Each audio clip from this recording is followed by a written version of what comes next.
Brien Rea, of course, joins us from Stars Television Broadcasts. And hey, Brian, there's not many teams off to a hotter start than the Stars, aside from the Winnipeg Jet. Pretty good start for the D-men, huh?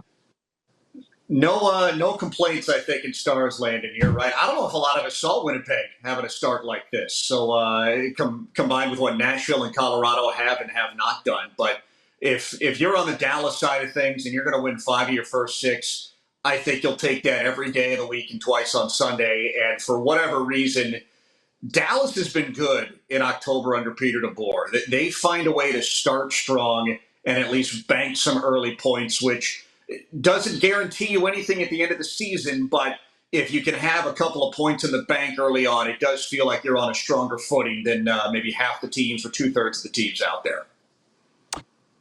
Some people forget or maybe don't even know points in October count as much as points in April. You're probably going to need them by then. So the early starts, good starts are important for sure. That's in any sport. Dallas at Buffalo, what's intriguing in your mind about this game? Anytime Dallas and Buffalo hook up at a game down here, 1999 is what's intriguing, I think, for the fan base, because old memories get stirred up from what happened almost 30 years ago, coming up on that now for this team. And they just inducted, actually, Brendan Morrow and Jim Lights into the Team Hall of Fame. So a lot of those names that were on that 99 team were back over the weekend to celebrate those two. But for me personally, present day, it's funny. I was just writing some of the stuff for our show later on tonight, and there's 2 interesting storylines for me. First of all, Miro Heiskanen, Rasmus Dahlin. If you look at these two side by side, they both entered the league at the same time. Heiskanen was 19. I believe Dahlin was 18. They've played a similar number of career games. There's more of an offensive push from Dahlin's career numbers. There's better defensive metrics for Miro Heiskanen. I think that speaks a little bit to the skill set of each guy.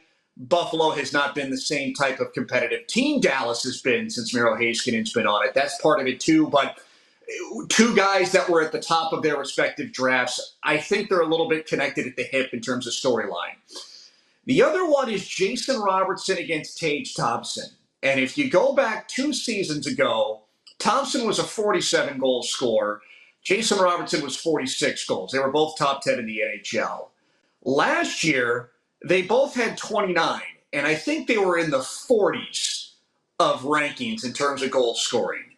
Now you get to this season, and you have 2 players that are basically trying to find that old goal-scoring magic. Not necessarily that they lost it, but which version of Robertson and Thompson are these 2 fan bases going to see this year? Is it going to be the 40-goal version or the mid-20-goal version? And when you look at potential contract opportunities coming up, Jason Robertson's going to be an RFA soon here.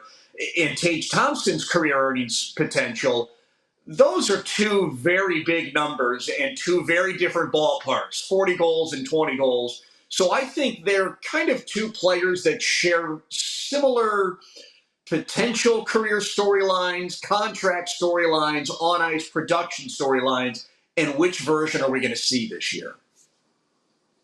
And which version are we going to see tonight? Allie in Texarkana writes in, she says, my favorite hockey analyst on my favorite sports talk show. Nothing better. Thank you, Allie. Isn't she full of compliments? She's a great one. I know you're a big fan of hers, too. In the football world, there might be a tendency to call a game like tonight a trap game for the Stars, because the Sabres are not off to a great start. I think it's 2-4-1. Any talk about that? Mm-hmm. Well, if there is any talk about it, Peter DeBoer does not like to acknowledge it, because we were asking him the same question about the San Jose game they had before they had to play Edmonton last week. I don't get the sense that there is a trap game for this one specifically. And I think if you look at the Stars, big picture, they're 5-1. Jake Ottinger's been playing fantastic. Their defensive metrics or their goals against, their penalty killing's been fantastic. Defensive metrics and the analytics side of things, they have not played their best hockey. Jake Ottinger and Casey DeSmith, they've had to save their bacon a little bit at different times at different games. And even the Edmonton game, they won 4-1. they were outshot 21-11 through the first two periods. I mean, they could not get a hold of the puck to save their life, it felt like, in the first period and as the second period moved along. So I think they recognize that they have a 5-1 record, but it could very well be 4-2, 3-3, 3-2-1. They have not dominated a game for 60 minutes yet. The other element here is they're going to get Matt Dumba back in the lineup after a long absence. Tyler Seguin is back after missing the last few games, and Sam Steele, a bottom six penalty kill guy, is back after missing a game or two as well. So I think with the injection of some healthy bodies back in their lineup, combined with they know and recognize they have not played what they would consider their level of hockey, despite the 5-1 record, I think they recognize they need to start this road trip strong. And frankly, if they can find a way to go into Buffalo and Boston and take both games, it can allow them to get to the level they're trying to get to if they're going to be a Western Conference power. I'm going to end it with this. You had me at Brendan Morrow, number 10. Somehow or another, I missed. Is that he went into the Hall of Fame for the Stars? Is that what you were saying? Yeah, I the missed Dallas that. Stars Hall of Fame. Yeah. Okay, well, I was hosting a sports banquet this weekend, not that far from Brendan's hometown of Carlisle, Sask, where there is a banner of him or a sign of him out front of Carlisle, Sask. I'll show you sometime, Brian, if you're ever up there. Can you tell me how that went, what Brendan's up to these days? Beloved Portland Winterhawk alum, Carlisle, as I mentioned, and obviously a Dallas Star is great, too, in the Hall of Fame. What's he up to? Well, if there's one thing we know about Brendan Morrow, he's not exactly a guy that craves attention. So he's keeping a low profile, but he is healthy and happy with his family living in the Dallas area. I know he has a couple of business ventures that he's involved in, and we were interviewing him a couple of nights before the banquet, and we had the whole highlight package, and we're showing Brendan Morrow, and he was drafted in his rookie year, and I asked him, what do you think about when you see the old draft footage and the standard definition? And his response to me was, what happened to that nose? That's not the same nose that he has today. And I simply thought, well, 2 decades in the NHL playing the way he played, that's exactly what happened to his nose. But it was a wonderful gala. His speech was fantastic.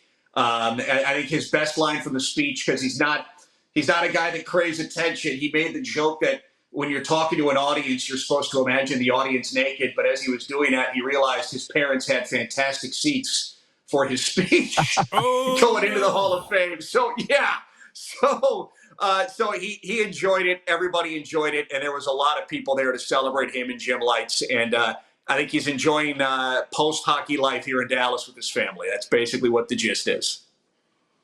Man, that just sounds like a fantastic night for Stars fans for sure. Well, Brian, it's game day. I appreciate the time as always, man. Break a leg tonight, and thanks for this.